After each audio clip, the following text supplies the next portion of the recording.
This is, of course, a Christian program and a Christian network, but we certainly interested in input from anyone who has something to share, and why someone would leave Islam is certainly interesting to me. Based on what many of my Muslim friends tell me, no one ever leaves Islam. And even though I have several close friends who are former Muslims, whenever they leave Islam, I'm told that they were never real Muslims. Not just that they were never real Muslims, that they were never Muslims at all, and that they are liars who are Jews who were paid to pretend to be former Muslims. I kid you not. I have a friend named Farhan Qureshi, for instance, and I had, I don't know, probably 5 or 6 public debates with him when he was a Muslim. He was the American representative of a group called the Muslim Debate Initiative, yet when he left Islam, he became a kind of agnostic, but when he left Islam, it was all over the comment sections of various videos that he was never a Muslim. He was pretending to be a Muslim all along, just so he could later pretend to leave Islam and then discredit Islam. And it's an interesting situation. But we have our guest, Heina, Dadabhoy. Heina, can you hear me?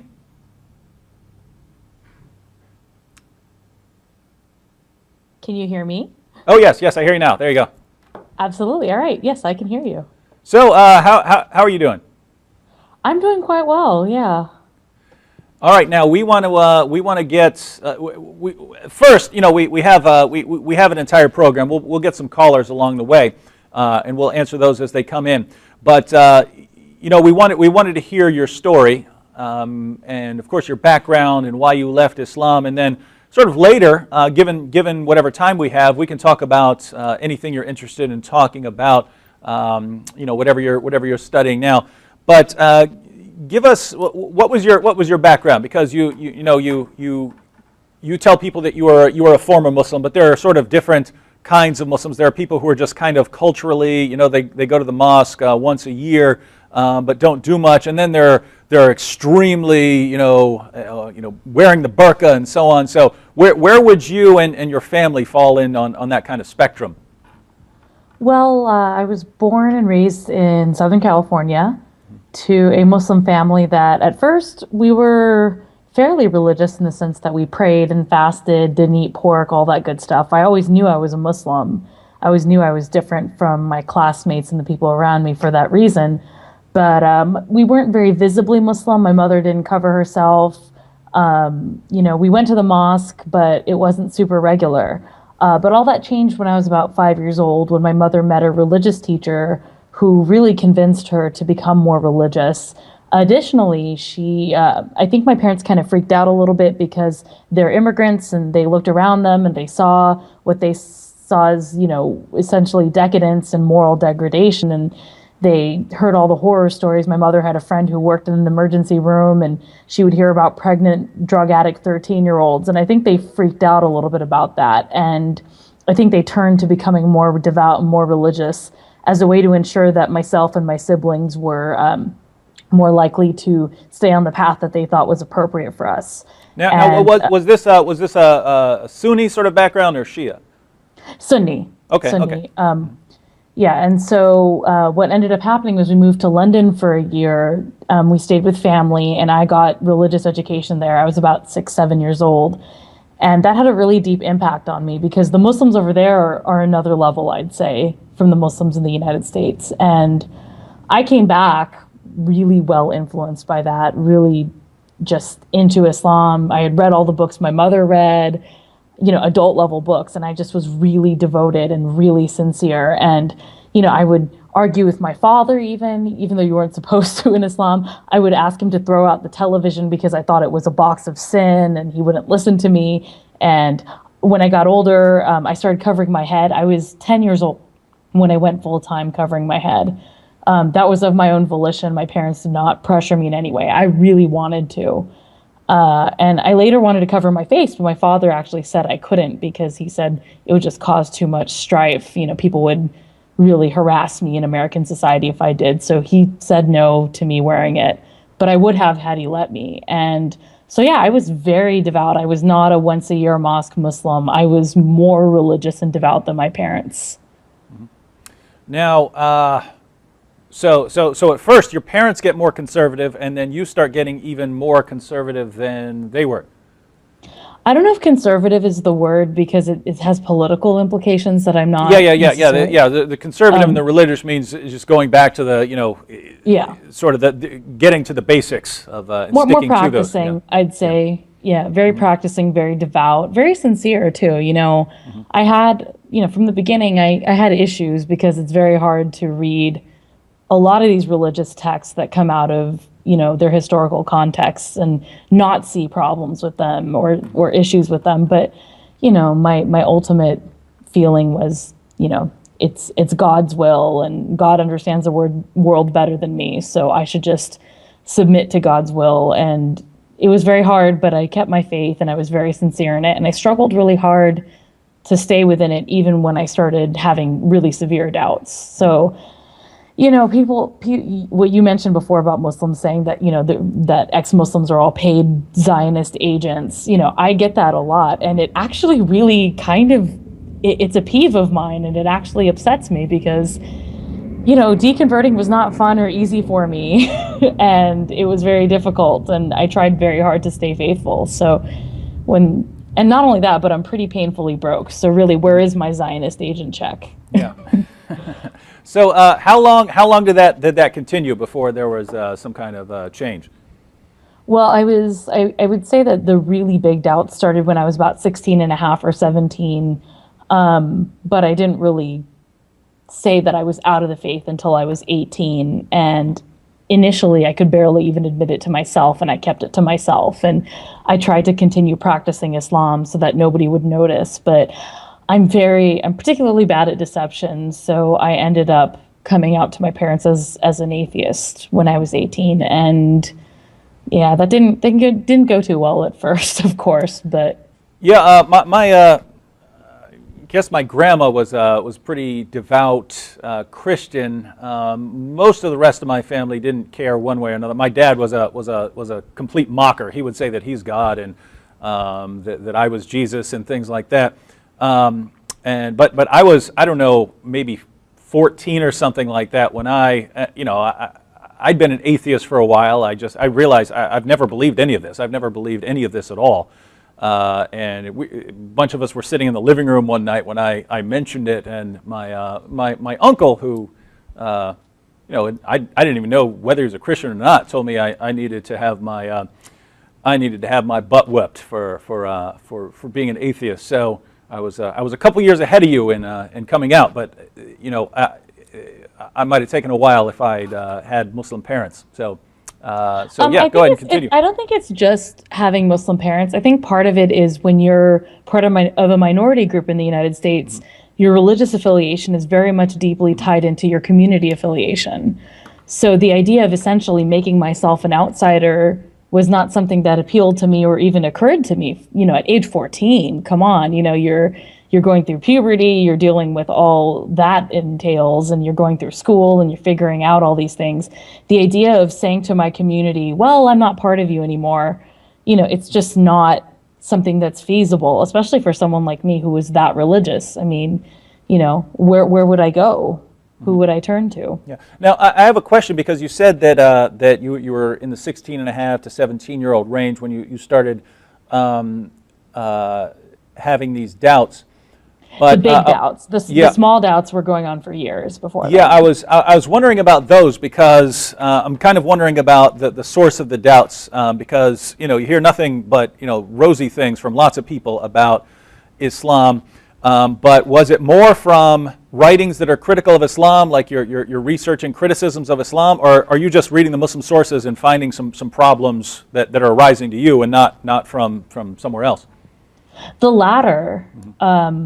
The former, the criticisms of Islam, often they come off as so hostile and sometimes kind of racist, to the point where they actually made me feel more like a Muslim because I felt defensive about them.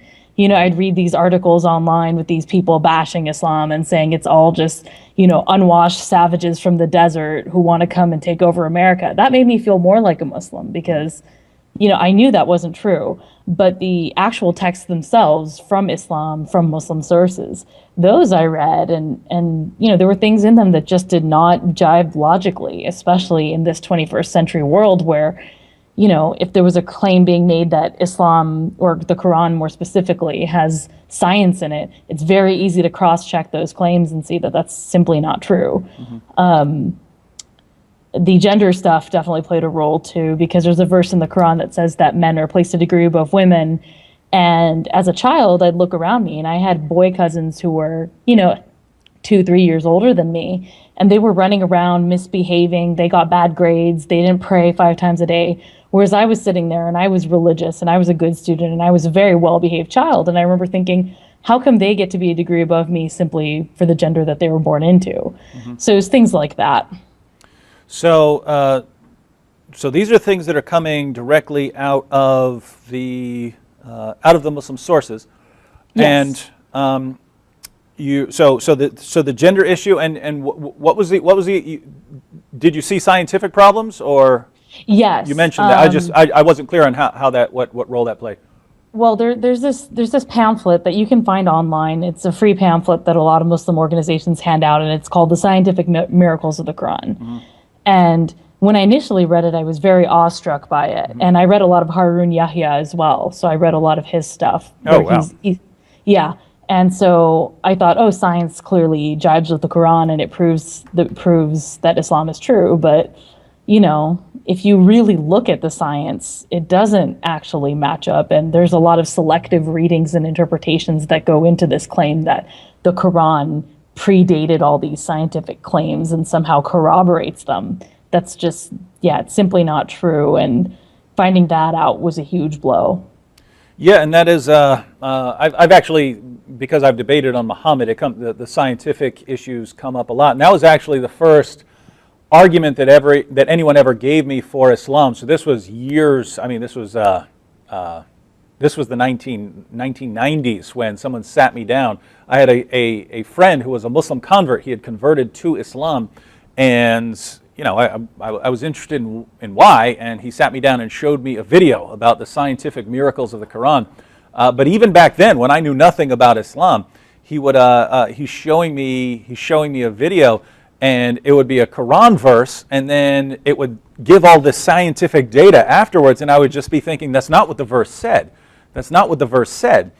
And a lot of these claims, usually all you have to do is say, here's what the claim about the scientific miracle is saying, and just read the verse, and you find out it's not actually saying a lot. But it's been pointed out that the confirmation always seems to come after the scientific discovery, right? There's a scientific discovery, Exactly. and then that's what the Quran was saying. And besides that, some of them are flat out wrong. I spent hours once arguing with this Muslim on Facebook who found me after I had an article in the New York Times featuring me back in May, I believe, and a lot of Muslims came out of the woodwork to fight with me over that. And his proof was that the Quran says that the mountains are like pegs that stabilize tent the pegs. earth. Yeah, they're tent pegs, and this stabilizes the earth. And that made me laugh because mountains form at the most unstable parts of the earth. Yeah, and it's God put these in place, right? Not that they form out of the earth. It's God put them in place. And I was trying to explain to him, just show him basic plate tectonics, because growing up in Southern California,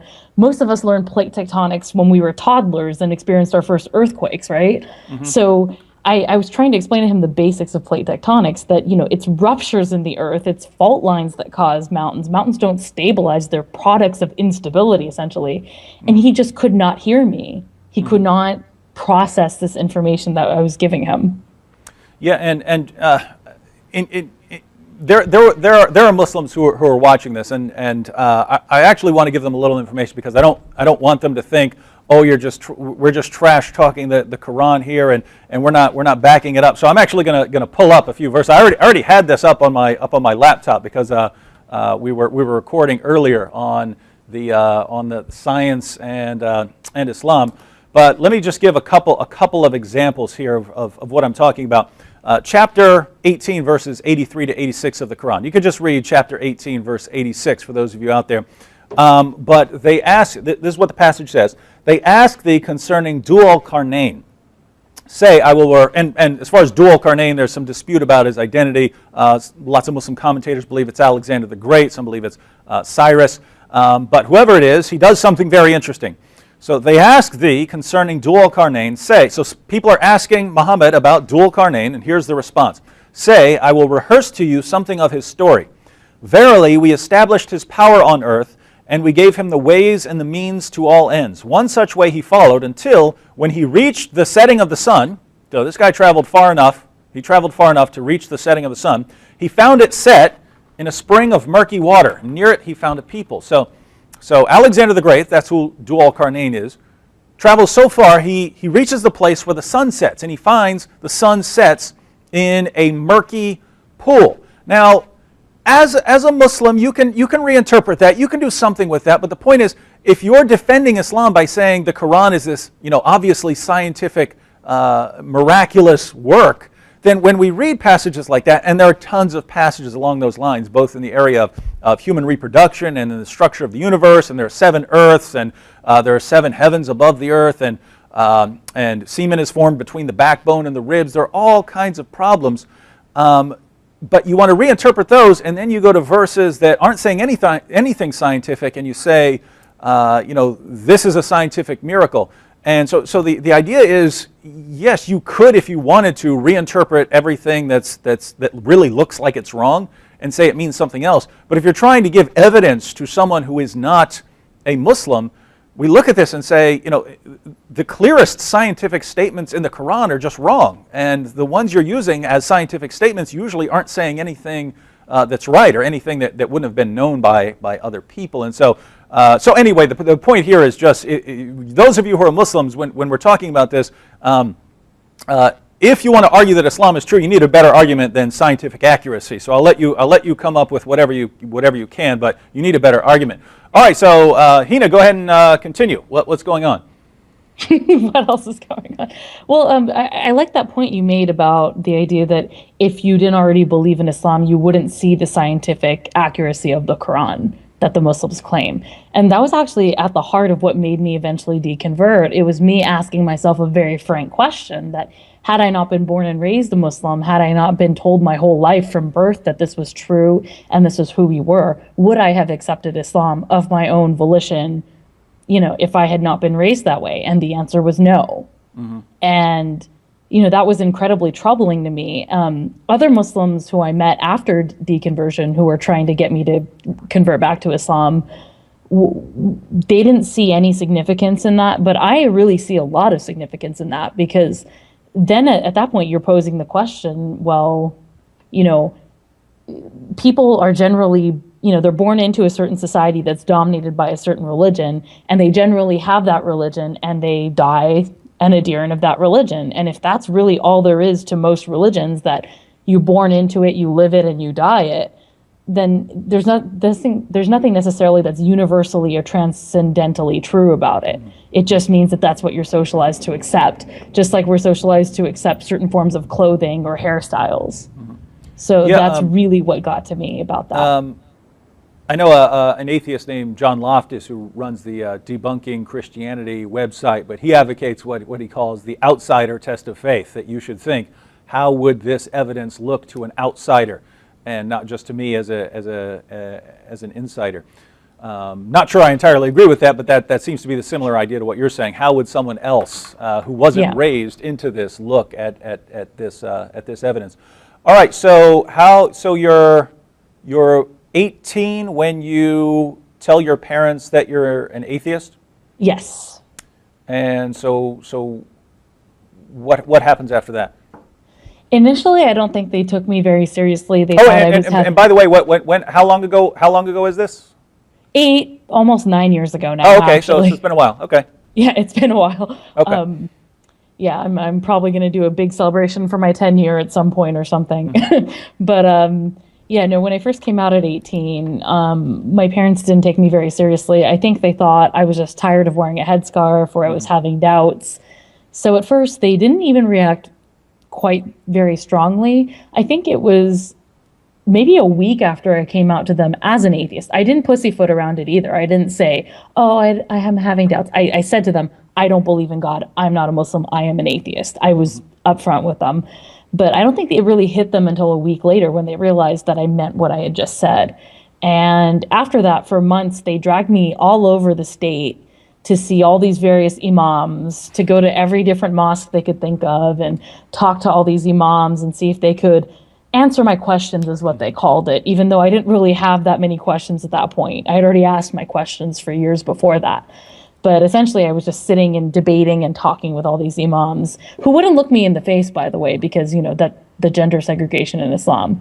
So it was very odd having these deep intellectual debates for hours with people who wouldn't even look me in the eye. But and eventually, I think they just realized that that wasn't going to help either. I would come home from school because I was still in university at the time. I'd come home and there'd be someone just at my house who they thought would be able to convince me to come back. It was very tumultuous. It was very confusing. And then I think they stopped being in denial about it and realized that no matter how much they tried, they were not going to change my mind. And so then the fight started, the yelling, the screaming, the disruption. And I honestly don't necessarily blame them too much for it because they weren't prepared for it. This was not anything they had ever considered as a possibility in this world. And they had never heard of someone leaving Islam. Like you mentioned at the beginning of the podcast, Muslims have this belief that no one ever leaves Islam. So to them, either I was on drugs or I had been influenced by somebody. They just couldn't, they couldn't conceive of it. And especially from the angle of heaven and hell, because the afterlife is a very strong belief for most Muslims. And so my mother worried that, I was going to roast in hell for all eternity. So I tried to be patient with them and I tried to, stay with them and I tried to come up with compromises and boundaries that worked for everybody. And it did pay off. I mean, now we have a decent relationship. I mean, I don't talk about my lack of belief with them. And they talk about their religion to me, but I just refuse the bait. And I've sort of prioritized our relationship as a family to talking about these issues, which I think a lot of families don't talk about certain issues. Now, we have to take a break in a moment, but one of the difficult things for parents, especially Muslim parents, is that when a child leaves the religion, there can be a kind of social embarrassment in the Muslim community, as if they were some sort of bad parents. I know when one of my best friends left Islam, he became a Christian, but I mean his parents actually moved. They moved away from the area that they lived in because it was just an embarrassment to them. It's you've done something wrong by raising your child wrong or something like that. So they moved to a completely different city. So I'm guessing that would depend on sort of how close knit the community is. But did your parents experience any of that? They really did, and that's probably the thing that I feel the worst about, because I mean it's not my fault or their fault, but people in the community can be very vicious. I mean, it's the same thing with any small community that feels very insular from the rest of the community. People would ask them very pointed, snarky questions. All kinds of rumors were flown about me.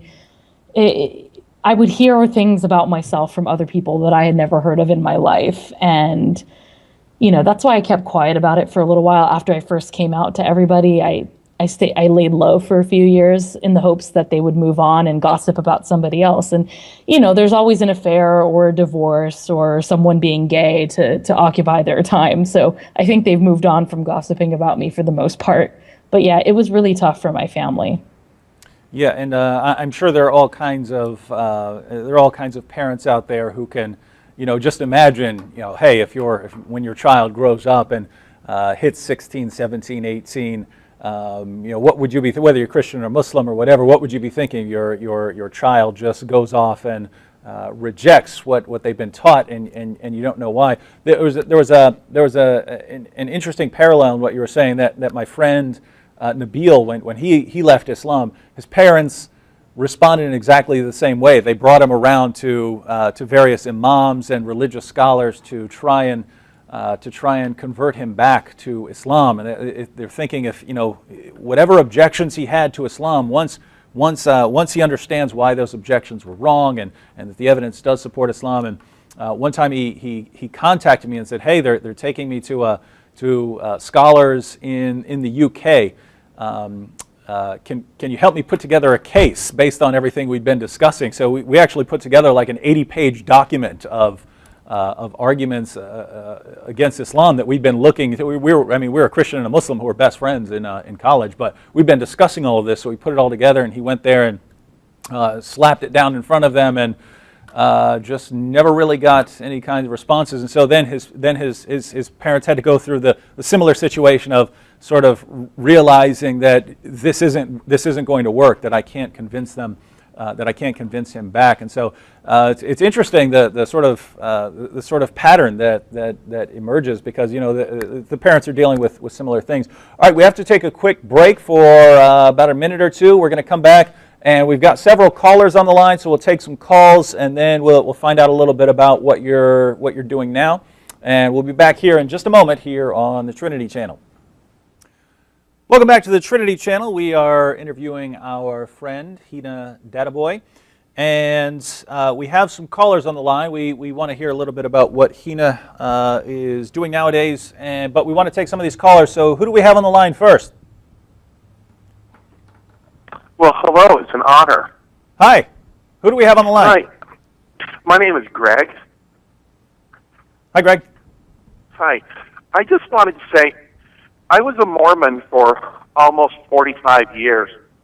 A lot of people don't know that Joseph Smith said he was a modern-day Mohammed. Did you know that?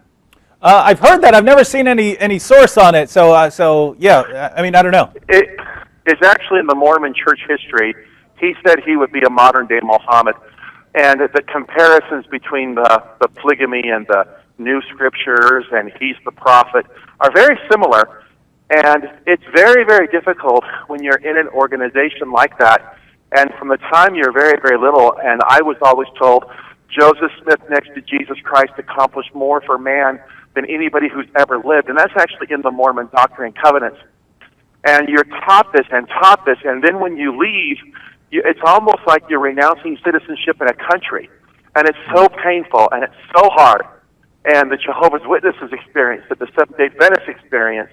I'm hearing this young lady talk about this. And I wanted people to know that Christianity, when you're asking somebody like a Mormon or a Muslim or a Jehovah's Witness or somebody to listen to you, you have to understand what you're asking them to give up. You're asking them to literally turn their world upside down.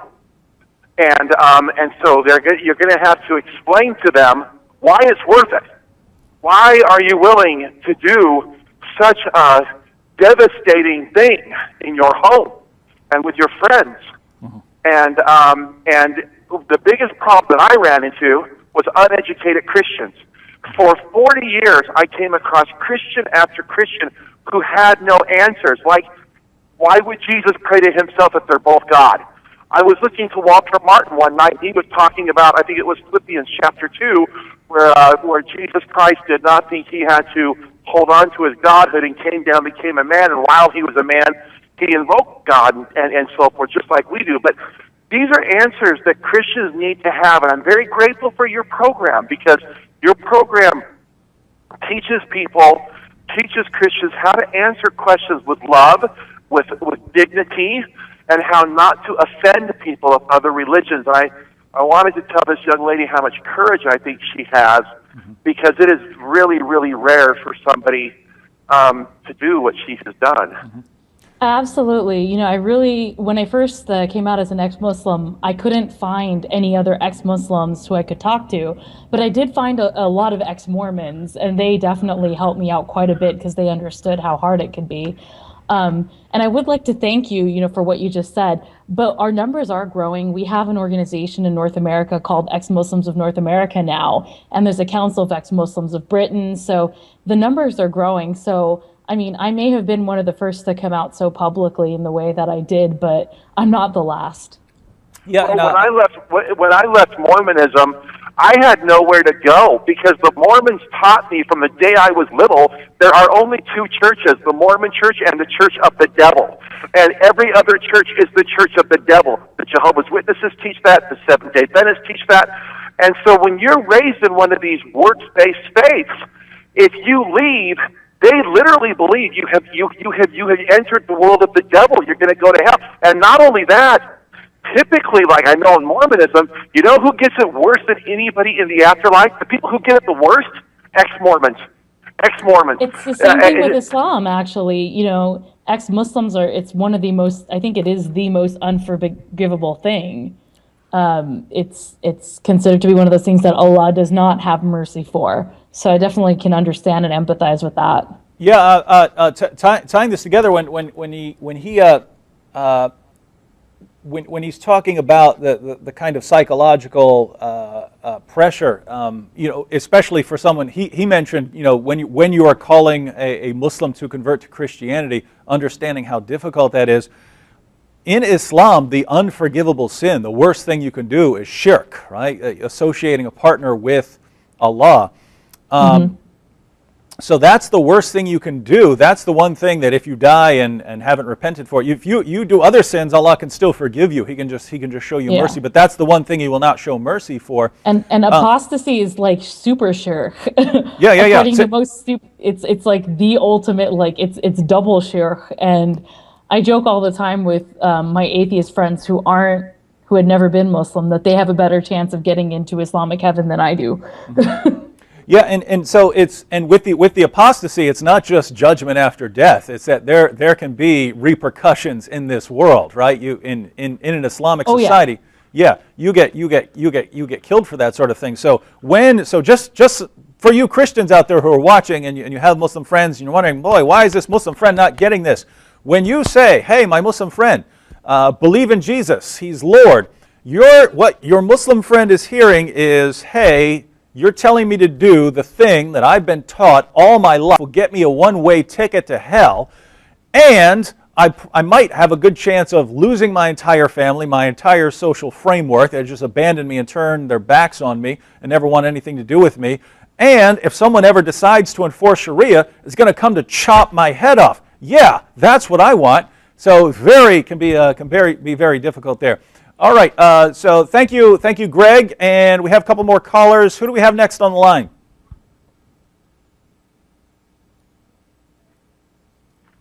Hello, who do we have? I think you got me again. Who's this? Is this Greg?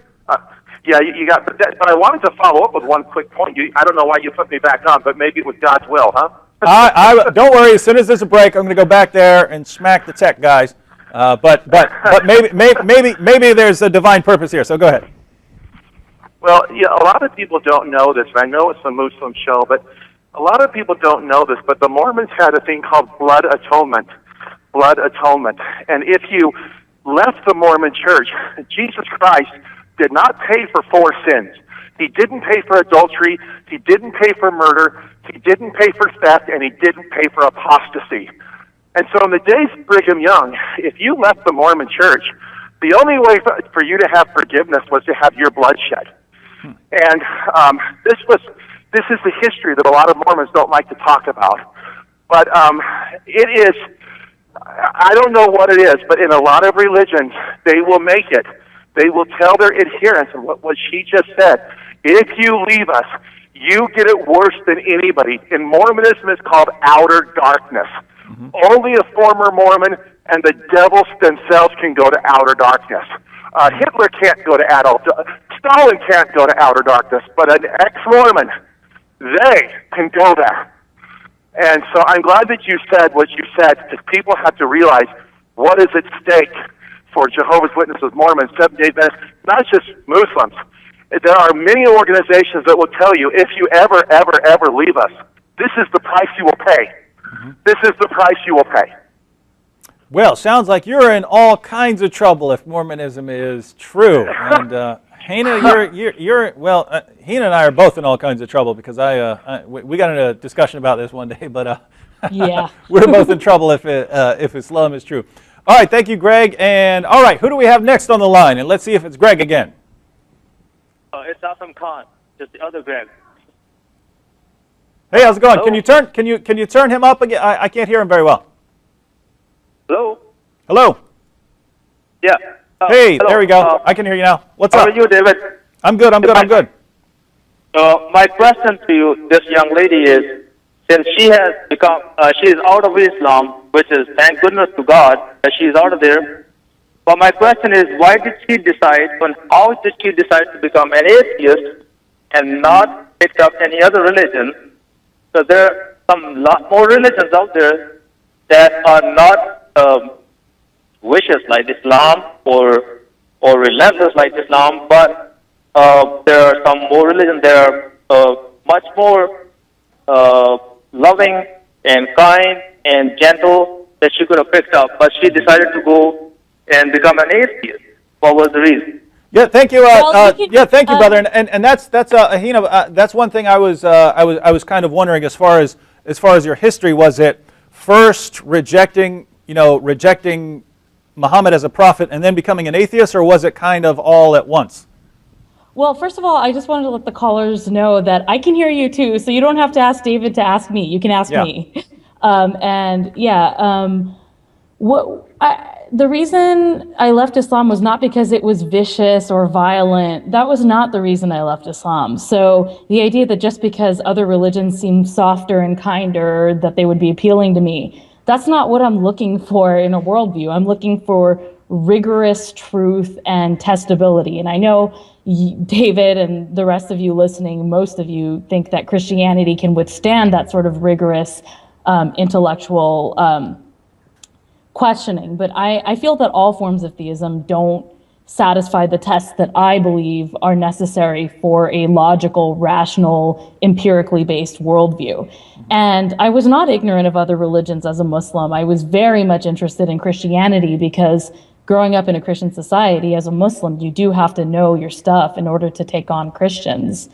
And I did think about debating Christians when I got older. I mean, I left Islam before that became an option to debate Christians as a Muslim. But yeah, I was aware of other religions and I did look into them, but they seemed to me to ultimately fail the test of empiricism that I was looking for. And so, brother, that's a response. But there was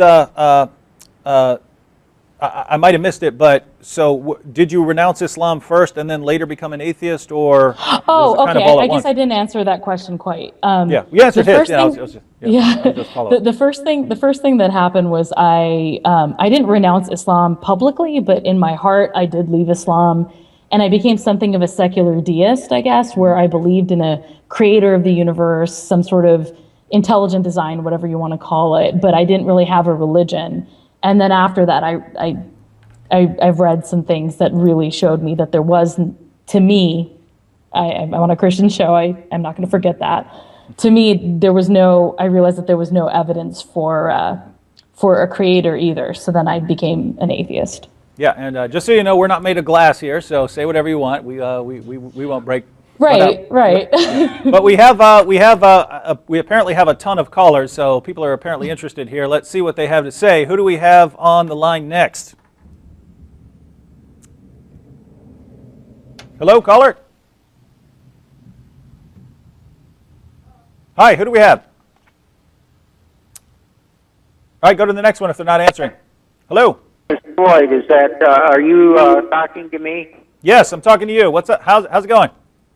Okay, let me address this nice young lady. I wish I was present there with you, because the first thing we would do is just simply embrace you as a human being and let you know that you have value as a person, and guts too, by the way. But the problem here is that any system of thinking, any system has certain things that it has to do. It has a lot of questions that it has to answer. Two of the things that it has to do is to be self-consistent at all times and in everything. And the second thing is it has to be livable. You have to be able to, everyone, everywhere, at any time has to be able to live completely consistently to it. Now, atheism has a problem because it tries to prove a negative, and that you can't do because you have to be everywhere at all times in order to say that there is no God, which means that you would really have to be the definition of a God to say that there is no God. So that's the first thing. The second thing is, I think that what you have done is to discard one false system of Islam for another false system, which is atheism. All of these non-Christian religions, if you read people like Cornelius Van Til and Rousseau's John Rushdoony and by What Standard, and also Francis Schaeffer in his books Escape from Reason and The God Who Is There, show that if you think that there is no God, then what you are is you're left out on your own. You have no reason for being who and what you are, which is a real person, and you have nobody to really care for you or care about you. Christianity, on the other hand, solves the moral problem because it says that there is a supreme creator who establishes standards for us. We fail those standards, and instead of discarding us, the creator becomes one of us and takes our punishment so that he can give us his own righteousness and light. Now, greater love has no one than to sacrifice themselves for you. You can only accept that by the open, empty hands of faith. It takes more faith to disbelieve in God than it does to believe in the Lord Jesus Christ. So, young lady, Christianity makes sense. You can live according to Christianity. You cannot live according to atheism. Okay, well, I'm living right now. I'm living my life, so I am living according to atheism. So I don't understand what you mean by that. But to address some of your points, I'm really sorry that no one in your life loves and cares about you besides Jesus. But I have lots of people in my life who love and care for me and have sacrificed for me, and I sacrifice for them. So I don't have this hole that I need to be filled by Jesus. So I'm really sorry that your life is like that, where you feel that need. I can't imagine how terrible your life must be if that's the case. And in terms of proving the negative, it's not necessarily proving a negative so much as refuting the supernatural beliefs around me, whether it's Allah, Buddha, Jesus. You know, I'm not proving a negative. I'm just proving or stating that it's wrong. You know, it's taking the position of there is no supernatural in the world. I don't have to prove that. It's up to people making the claim to prove their claim. And I found it falls short. But if your beliefs work for you and you're not out to impose them on people or harm people by them, I have no problem with it. But I will say that I am living by atheism, and, you know, it's fine. I'm doing better than I ever have in my whole life. So if God's looking to punish me, he's doing a pretty bad job of it. All right, so yeah, there is a problem. See, on the one hand, the point about the universal negative is true, right? Like, I can't prove that there are no unicorns anywhere in the universe. I would have to be at all points in the universe to know that there is no unicorn anywhere in the universe. So there's a sense in which you can't prove that, and that you couldn't prove, you know, that God doesn't exist, because if you were going to prove that, you'd have to know everything in order to know that God doesn't exist. But in another sense, that's kind of it's not a very strong point, because, I mean, I don't believe in Thor. You know, can I universally prove that there's no Thor anywhere?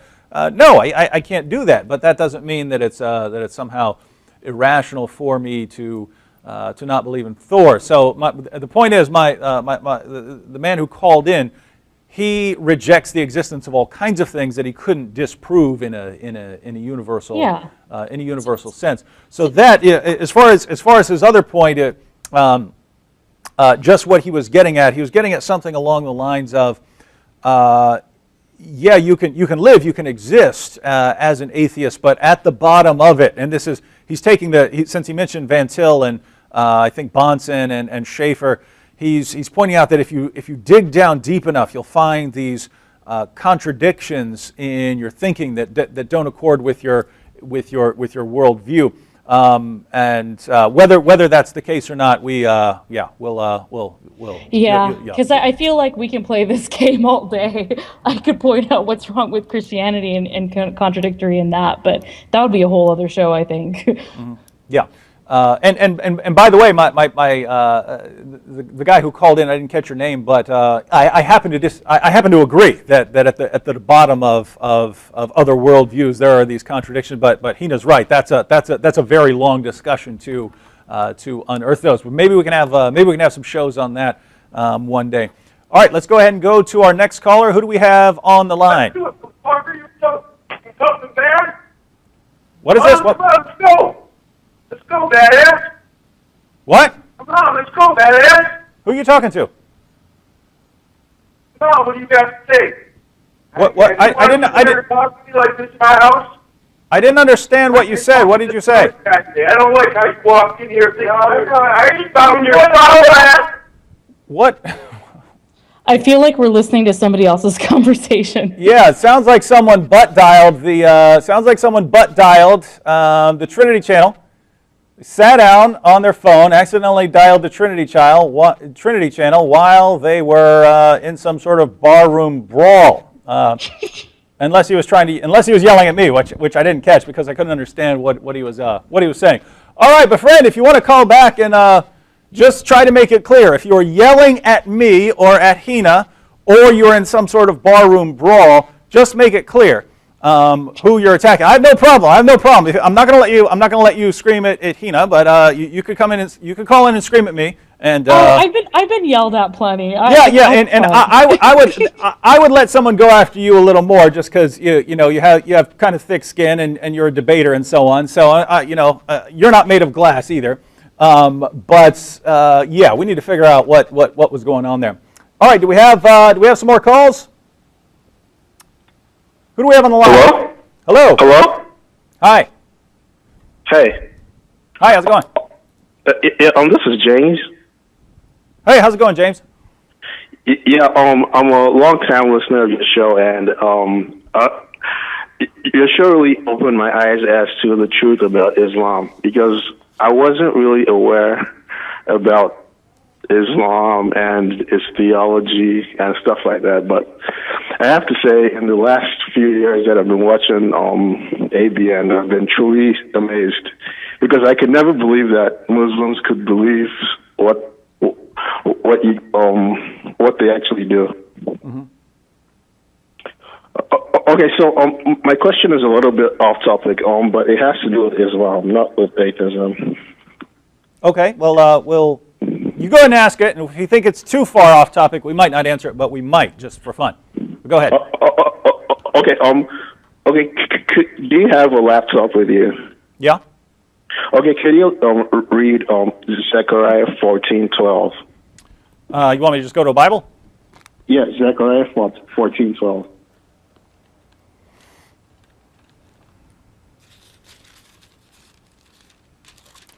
All right, Zechariah 14 and 12. All right, now this will be the plague with which the Lord will strike all the peoples who have gone to war against Jerusalem. Their flesh will rot while they stand on their feet, and their eyes will rot in their sockets. Ouch! And their tongue will rot in their mouth. Is that what you're looking for? Okay, could you also read the hadith where Muhammad says the trees and stones will cry out? I don't have the hadith with me, but yes, Muhammad says that the end will not come, the end times will not come until the Muslims fight against the Jews fight against the Muslims, and a tree or stone will say, "There's a Jew hiding behind me, come kill him." Okay, can't you see there's a huge contradiction between those two verses? If you mean that God in Zechariah says there's going to be a horrible punishment for those who come against Jerusalem, and that in Islam it's no, you have to go fight the Jews. Is that what you're getting at? Exactly. Oh yeah, but yeah, they're I don't know what is that all you wanted to bring up?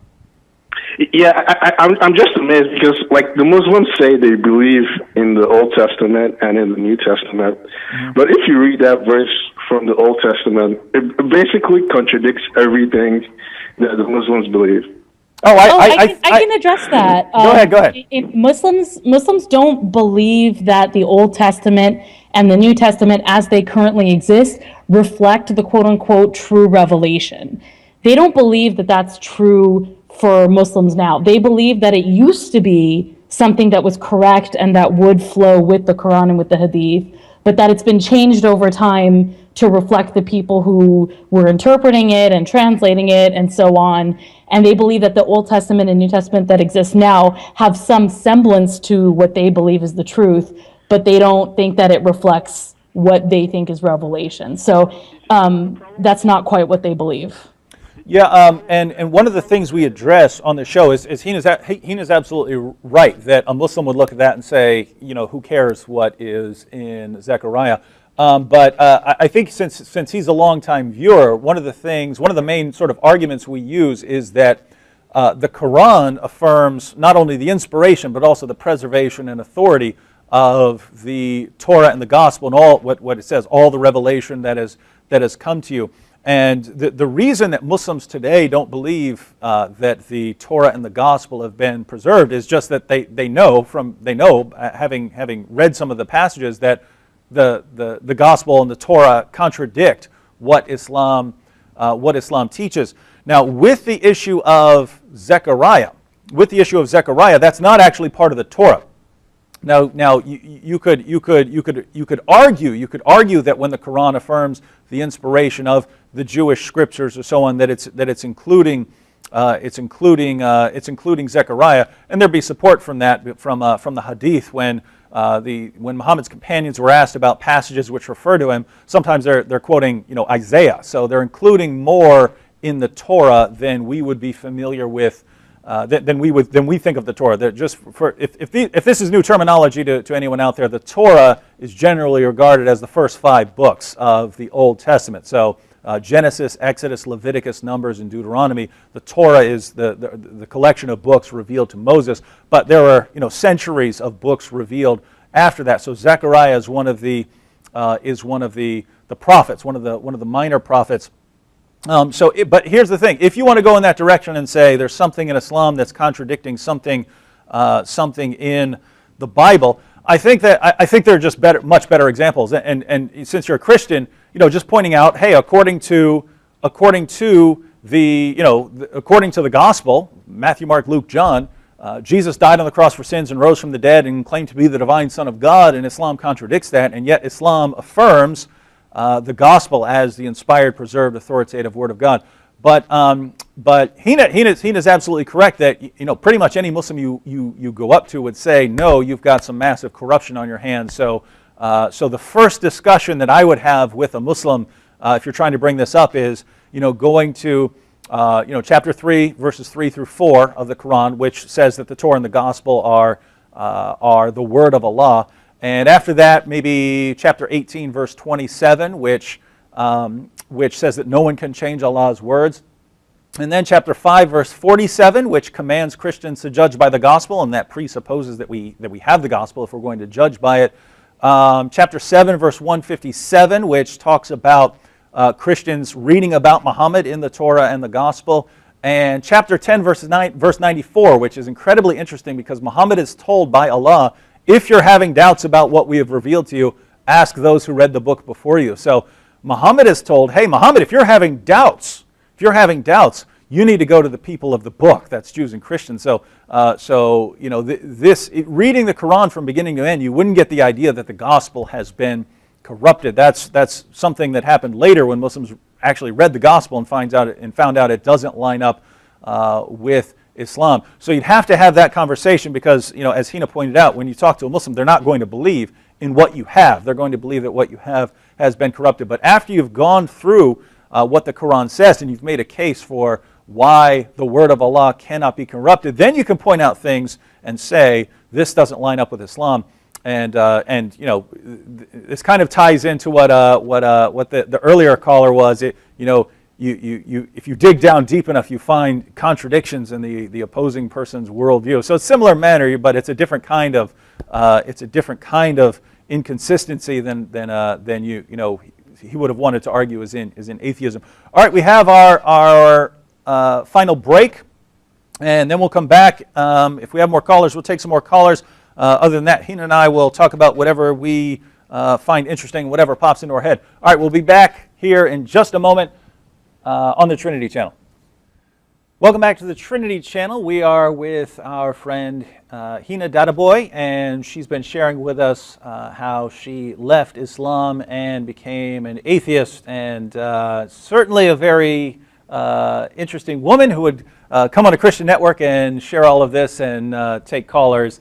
But Heina, we have a few more callers on the line. Do you want to jump right to them, or do you want to comment on anything that's been going on so far? Well, I remembered my favorite and most bizarre argument in favor of Islam that I ever heard, and I want to share that because I don't know if it's something that an outsider might know about, but an old family friend of ours showed up at my house not long after I left Islam, and he had been educated in France, and his Islamic school in France taught him that Nietzsche was right to break down Christianity and say it was wrong according to them. And he said that he believed that Islam was the answer to Nietzsche's problem. That was his argument. And on top of that, he argued that me being skeptical of Islam was me mimicking the Western cultural imperialism that I had been taught from school. Mm-hmm. So I thought that was a very, very interesting argument. Not necessarily one that holds water, but that's one that I have never heard before and had never heard since.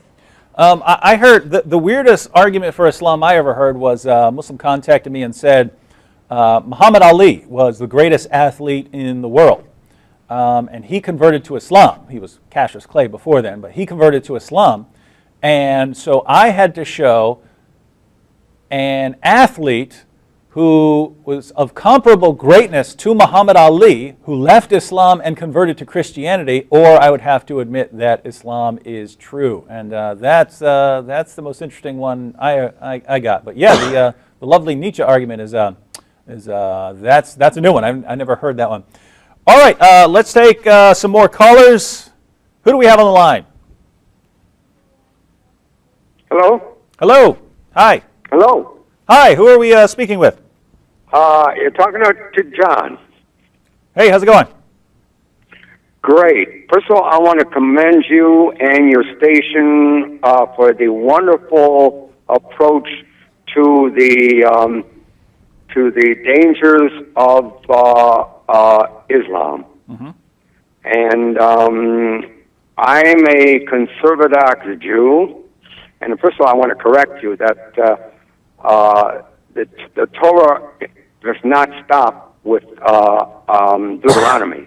Mm-hmm. It goes from Genesis to Deuteronomy, and from then Deuteronomy from Joshua to Malachi. Well, you let me comment briefly, because when I was my major was philosophy with an emphasis in religious studies, and and I agree with you. The way my Judaism professor, who's a rabbi, he explained it in terms of kind of concentric circles. You have the Torah, which is the first 5 books, and then you have a kind of looser sense, and then you even get out to the oral Torah, which was eventually incorporated into the Talmud. But that was what I was taught. But go ahead, and you can correct that if that's wrong. Yes, that's what I wanted to correct you about. Okay. The idea is that the Torah includes the 5 books of Moses, mm-hmm. and then the 24 prophets from Joshua to Malachi, and the Talmud, because when Moses was in heaven, and the angels wanted to kick him out because he thought they told God that he's going to have wars in heaven. And God said, no, he's a good man, leave him up here. And then he was taught the Talmud, which explained the 613 commandments which Jews have. Mm-hmm. And the reason why we don't try and convert Muslims or Christians to Judaism is because we have 613 commandments when the Messiah comes back for the first, last, and only, when he comes comes for the first, last, and only time to rebuild the temple, thank God. But non-Jews only have 7 commandments of Noah. When Noah got off the boat, God gave Noah 7 commandments to teach all the human beings of the earth, and Christianity and Islam, if they keep the 7 commandments, they will get heaven. And there's a famous book called The Rainbow Connection, which is a very famous book about the 7 commandments. And I always give the example when I talk to my fellow non-Jews, which I'm involved with a lot, because I'm a great, I love to socialize and everything like that. I always tell them that they'll be sitting in the reserve seats. The Jews will be sitting in the box seats, but we'll all be sitting in the same ballpark. And that's why we don't go out and try and convert Christians or Muslims to or Buddhists to Judaism, because we have 613 commandments. If you like your wonderful McDonald's cheeseburgers, we can't have them because milk is mother's. That's the dairy and the beef there. Right, milk is mother's milk, which is life, and meat you have to kill an animal for that. So God said the Jews, we can't have that, but Muslims and Christians and all non-Jews can have that and enjoy it. So the idea is that I love your program. I'm gonna give a donation to your program because you warn about the dangers of Islam to the United States and to Europe, and of course to the Middle East and especially Israel, God forbid. But the idea is that you should include more ideas from Judaism when you talk to your people. Mm-hmm. All right, thank you for that, brother. And just so we're kind of not experts in Judaism. We different people have different interests and backgrounds. I know some about atheism, I know some about Islam, and I know some about Christianity. But if you'd ever like to have a discussion or a dialogue, we're obviously going to disagree because we believe that Jesus is the Messiah. But if you'd like to have a discussion on that, we'd love to have that on a future episode for a more complete discussion. Heina, did you have any comments before we go to the next caller? No, not really. All right, let's go to the next caller. Who do we have on the line? Hello. Hello. Hello. Hi, how's it going? Hi, Mr. Wood. How are you? We're good. We're good. This is Akil again. How are you? How's everything? Hi, Akil. You got to keep it on topic. Yeah. Well, I mean, I'm calling. I don't have access to your show to see it, and when I call in, I'm maybe calling like I am now, coming from work. So when I heard a little bit, you're talking about how the Quran proves the Bible. Is that correct? How the Quran what? How it proves the Bible. Is that what you're talking about tonight? I don't believe the Quran proves the Bible. I don't believe in the Quran, so I don't believe it proves anything. It might prove, what certain Islamic beliefs are about certain things, but I would say. Hey, first, don't look, Akil. We know when you call in, you start trying to yell over everybody. Don't do that here. We're going to be respectful. But I would say the Quran affirms the inspiration, preservation, and authority of the Torah and the Gospel.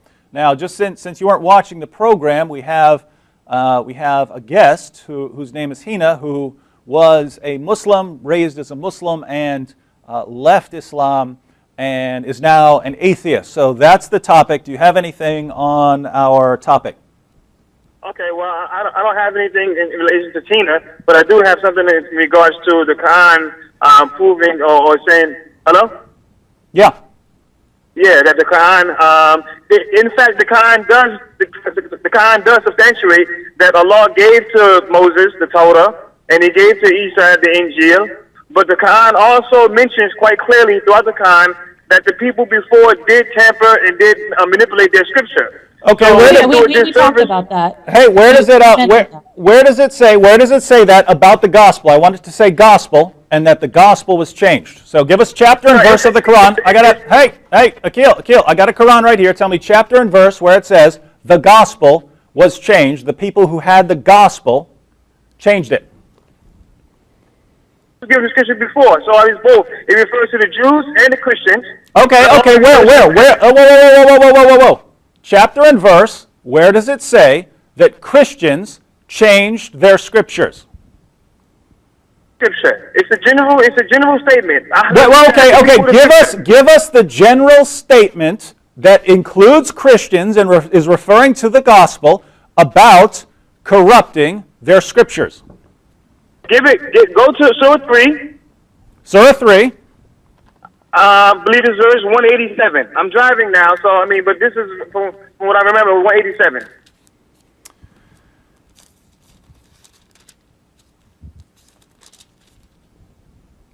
And remember, Allah took a covenant from the people of the book to make it known and clear to mankind and not to hide it, but they threw it away behind their backs and purchased with it some miserable gain, and vile was the bargain they made. So you're saying that refers to corruption. That's one verse. That's one verse.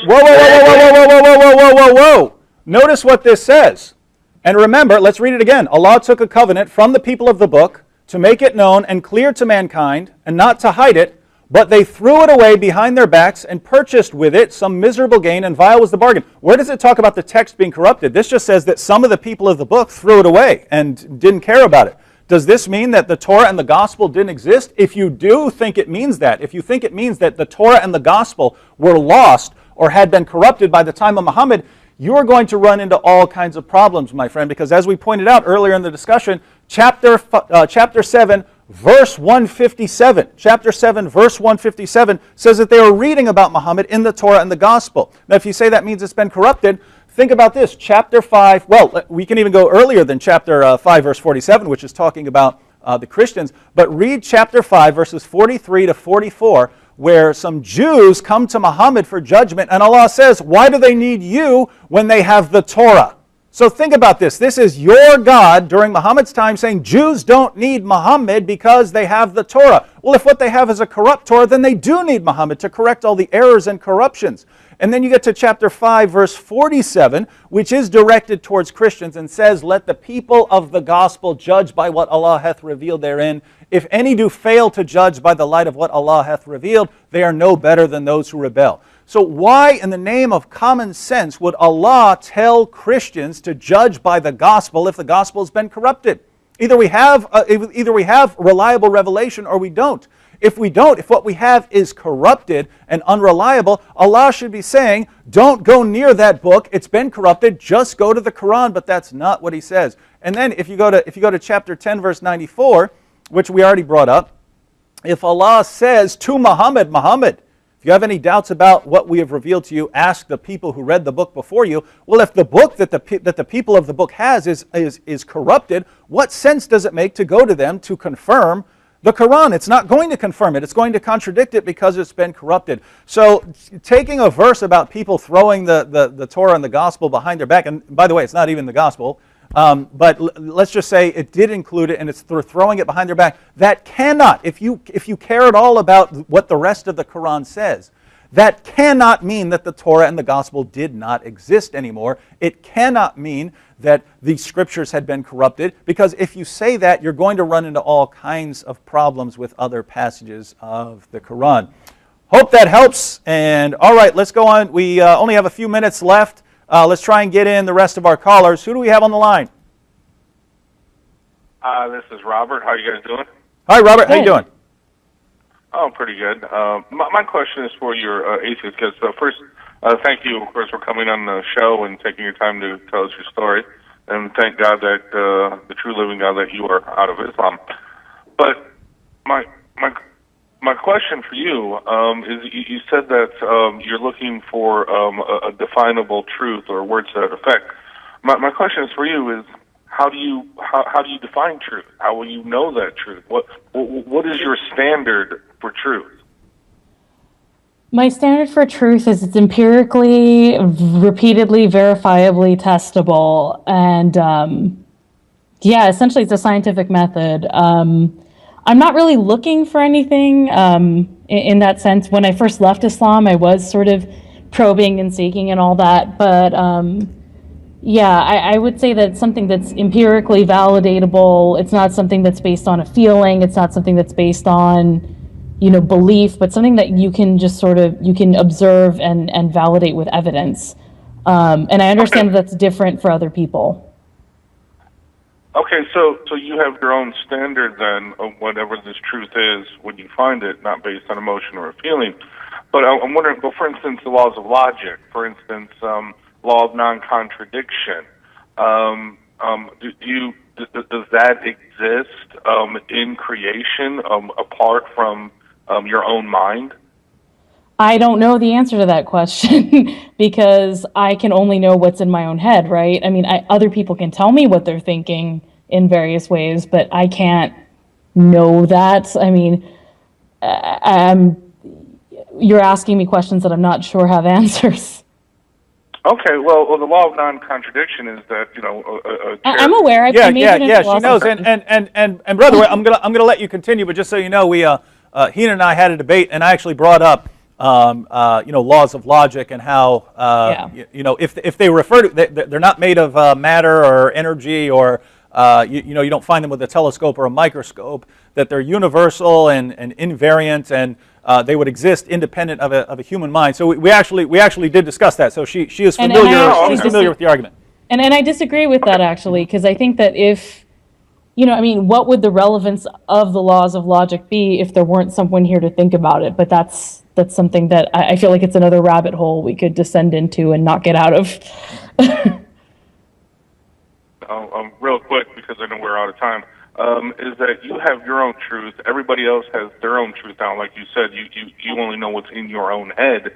So therefore, when it comes to things of morality, you said that you live as an atheist and that's good for you.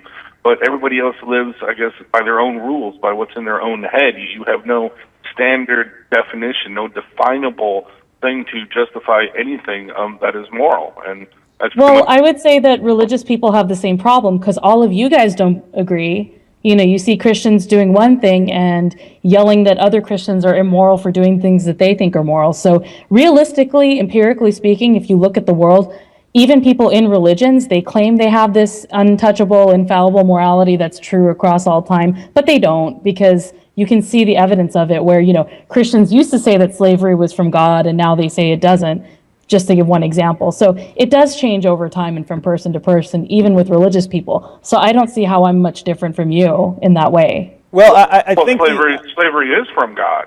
Absolutely, slavery is from God. Thank God for slavery. We would not be in the position we are today, but that's beside the point. Anyway, so the ends justify the means? You're sounding like what you accuse atheists of being. The ends justify the means there. I don't know if I can agree with that. I would rather be living in dirt. Hey, brother, we have several more callers, so we don't want to leave them hanging. But so I'm going to have to disagree with the comments about slavery. I think the Bible regulates it and so on. But I think the point he was after is. You, Heina, you're saying that everything is from your own perspective and so on, but that would be true of everyone else, and so there's nothing independent of any of us that would sort of be able to say who's right about this and who's wrong. You're pointing out that Christians disagree on all kinds of things, but that's just in his defense. He's not saying everyone has agreed on everything, or that everyone, even Christians, have agreed, or that any particular group of Christians have agreed on anything. It's that Christians at least agree that there is some kind of standard that is independent of them, and Muslims will believe the same thing, that there is a standard independent of them. And that's cute because it doesn't actually lead to any kind of consensus. So what? You have something to point to and say, oh yeah, we have this foundation. It doesn't exactly lead to consensus.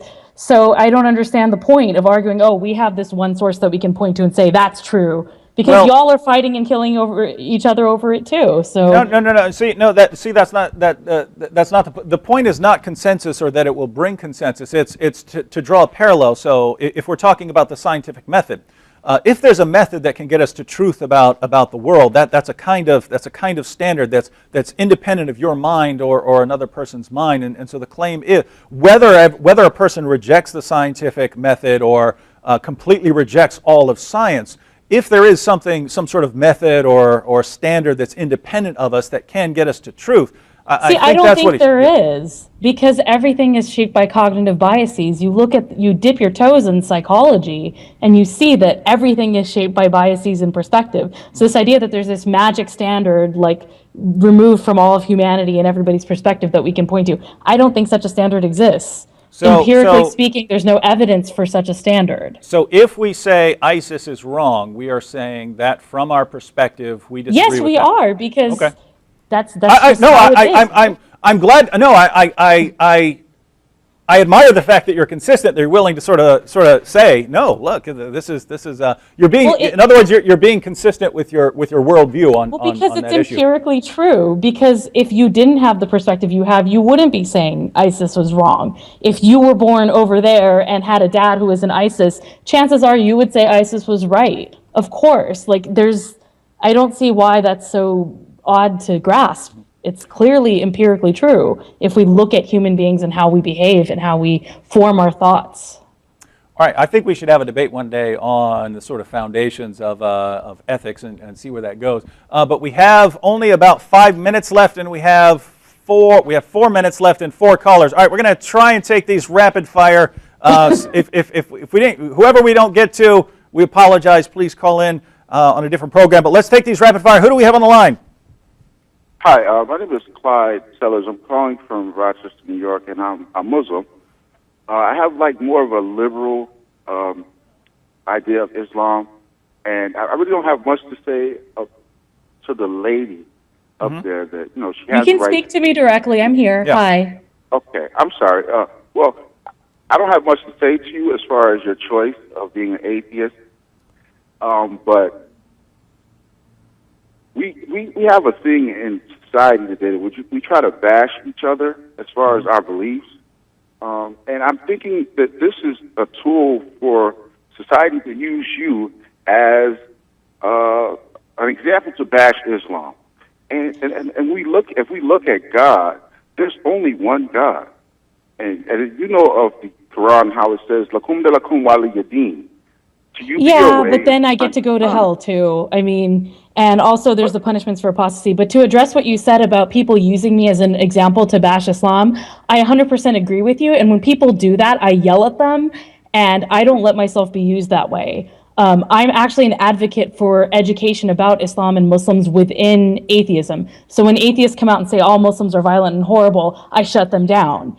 So that's actually part of the work that I do, is to humanize and demystify this stereotype that people have about Muslims being bad. So I'm actually that's the heart of what I do as an atheist. So it is an important point. Ex-Muslims are used as a prop by these atheists to bash Muslims, and I don't agree with that at all, and neither do all the ex-Muslims that I know. Yeah, and I mean, think about what she's said here tonight. She said, "Hey, I was raised as a Muslim. I was reading some material. I came to think that these scientific arguments weren't persuasive and actually pointed in a different direction. I saw some problem with women's issues in Islam, and at the end of the day, I rejected it all." I mean, if she can't say that, if she can't just give her basic background and what she thinks. I mean, what kind of society do we live in? I mean, in the caller's defense, I think what he meant is true, because that you could be used and say, look, this, and I kind of don't know how, because you're not out bashing everyone. It's not like. But people use me. They make assumptions about me, and they use ex-Muslims as a prop in their arguments. And this is something that I fight against actively in the atheist community. Because you have your Harrises and your Dawkinses saying ex-Muslim women are proof why we should, destroy Islam and things like that, and destroy Muslims. So I get his point entirely, and it's something that I've really dedicated myself to fighting. So yeah, he does have a legitimate point there. Okay, and I'm listening to you. You sound so educated, and I'm just wondering how you can go from the love of Islam to the extreme of being an atheist. I don't understand it. Well, I don't think it's extreme to not believe in the supernatural. I don't believe it's an extreme position. And Islam, that's again something I could go on and on about the reasons why I left, but I just found no compelling evidence to believe in it personally. Okay. and we all have our right to our opinion. And I would think this, well, I hope this would be in fact, that if we can just stop letting our personal beliefs get in the way of us being more united, this country, this world would be a better place. But I don't think anyone can disagree with that. yeah, but as you see, we are so quick to bash each other's religion instead of to enjoying, or not to enjoy, but just to see our differences and know that we're different, period. Okay. You know? Okay, and I don't want to take up too much time. Thank you for... All right. We're actually out of time, so the callers who are still on the line, I'm sorry, but it happens that we run out of time. As far as my views, I think that we do need to criticize each other's positions and to stand up in public debate, and that Christians, Muslims, Jews, absolutely. atheists all need to, like we just did out in California. And that, that part of what has worked in Western civilization is that we can openly criticize, and we understand we're not going to kill and slaughter each other over it. And I think that when we become, I think that's what his point was, and I think part of it is coming from a minority position as a Muslim. It's tough to be a Muslim in the United States, especially post 9/11. And I think his perspective is people tend to fixate on the differences between minority groups and the majority groups in the United States rather than focusing on shared humanity. I don't think he was suggesting that we shouldn't question each other's beliefs and engage in rational debate, but that's hard to do when certain minorities are stigmatized and demonized and dehumanized. It's hard to find good criticisms of Islam that don't degenerate into essentially racism. That's I think the point that he was making that I agree with. All right. Well, thank you, Heina. Thank you, viewers and callers. We are out of time, so we're going to have to cut it off right now. We'll see you next time here on the Trinity Channel. God bless you all.